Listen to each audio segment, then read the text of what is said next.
As we go from Boston to Philadelphia, we have to keep in mind the fact that we will continue to have Boston moments where we have to signal our opposition to what we don't like in government. And with this administration, we've had lots of Boston-like moments, haven't we? We've had Obamacare.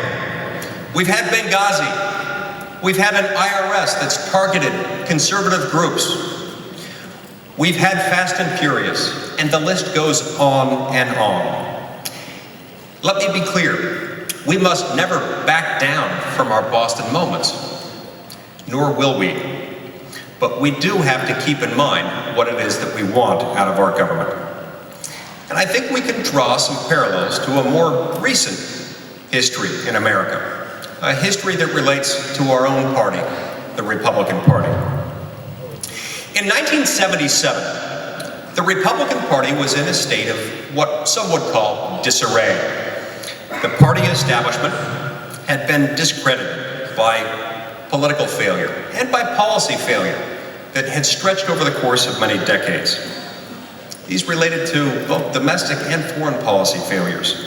There was a new generation of grassroots conservatives that had sprung up almost out of nowhere, and it was rising up to challenge the establishment. The culmination of that initial uprising occurred in 1976, when an upstart candidate named Ronald Reagan challenged an incumbent president who was less conservative than Ronald Reagan. That campaign failed, of course, and that campaign and that entire effort was derided by the Washington political establishment as an utter failure.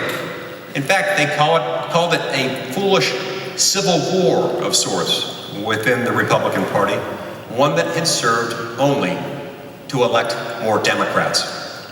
Does any of this sound familiar? You see, their Boston to Philadelphia journey started right then. It started after the 1976 election.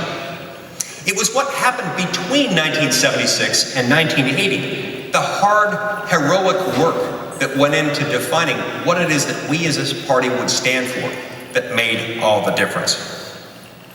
In the conservative mind, Russell Kirk observed that conservatives inherit from Edmund Burke a certain talent for re-expressing their convictions to fit the time. Well, this is precisely what conservatives in the late 1970s did. They kicked off a roiling, public, aggressive, robust, and beautiful debate. A debate that brought forward some of the greatest minds of their generation. A debate that enabled us as conservatives, enabled us as Republicans, to win the hearts and the minds of the American people.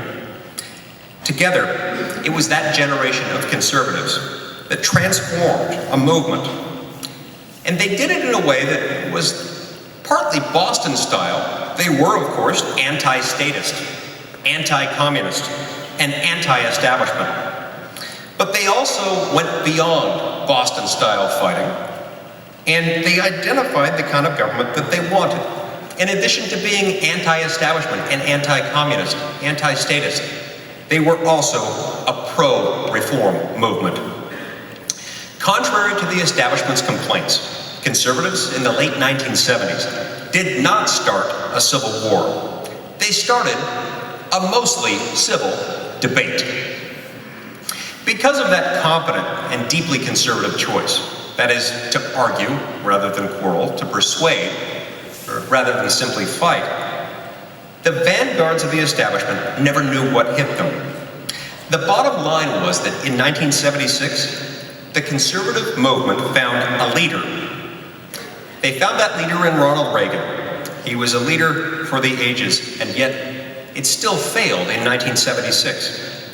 But by 1980, the movement had chosen a leader in Ronald Reagan, and that movement formed an agenda for its time.